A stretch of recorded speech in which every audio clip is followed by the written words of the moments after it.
Informal organization is about interaction among people. We talk about interpersonal relationship when we talk about informal organization among employees. So what is it? It emerges definitely out of the formal organization. We are all a part of the organization, so we are following formal organization, and informal organization becomes a part of it.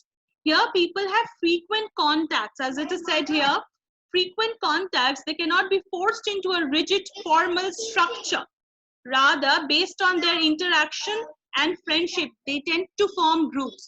So there is no particular thing that you are working in this department, I am also working in this department, both of us are in the marketing or purchase, so we are friends. It is not like that. So it is about our common interest. There may be something that you like and I like the same thing at the same time. So we have a common interest. So we like to talk to each other. There is some channel of communication established between each other. So that is how interpersonal relationships are developed. Like people working in an organization can sit down over a cup of tea or coffee and exchange their thoughts and views and how they feel working there. If there's any difficulty, if there is any trouble, if there is any success, if there's any joy, they like to share it with each other. So there is a different platform where they meet. It is not about being there in the same kind of work or same kind of department, but it is more about interaction. It is more about having, the same kind of feeling towards a particular thing that you have. That is more of your informal organization. So there is no particular rule here. It's a free mixing. It's a manner in which one is able to reach to the other. Communication is developed on informal grounds. So we are following certain features, of course, in informal organization also. So what are these? It originates from the formal organization. How? Through personal interactions. So because of the personal interactions, one is able to develop informal relationships in an organizational or interpersonal relationships in a organization. Here, the standard of behavior evolved from group norms rather than officially laid down rules and regulations. So there is no particular rule that the organization has made for people in an informal organization to be a part of. It is about their own norms. It is about their own rules, how they want to, carry on with the kind of relationship that people share amongst themselves. It is their group norms, group rules, more than the organizational rules.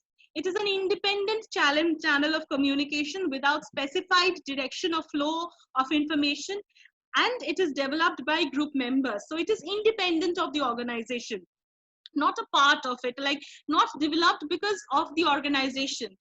Of course, we have to say that as people are like a part of a particular organization, they develop certain interpersonal relationships, but definitely that develops because of the liking that people have for each other.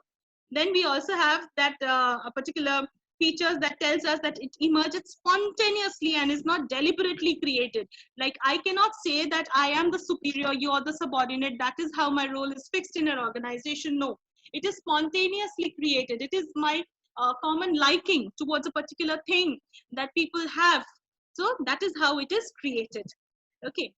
So the spontaneity cannot be disturbed at any cost. It is not a deliberate thing that has happened.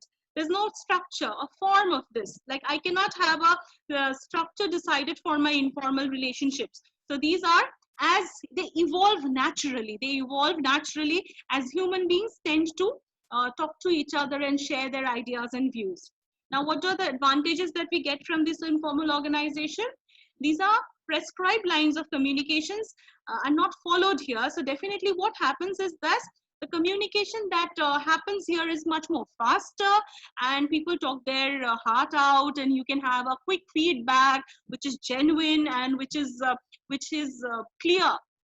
More importantly, this is genuine spread of information happens between people. Many a times it does not happen also. There can be rumors also that spread through, but we are not looking into that right now.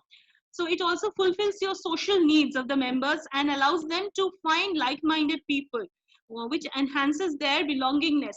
So we will read about this in the Maslow's theory, that human requirements can be categorized into 5 stages.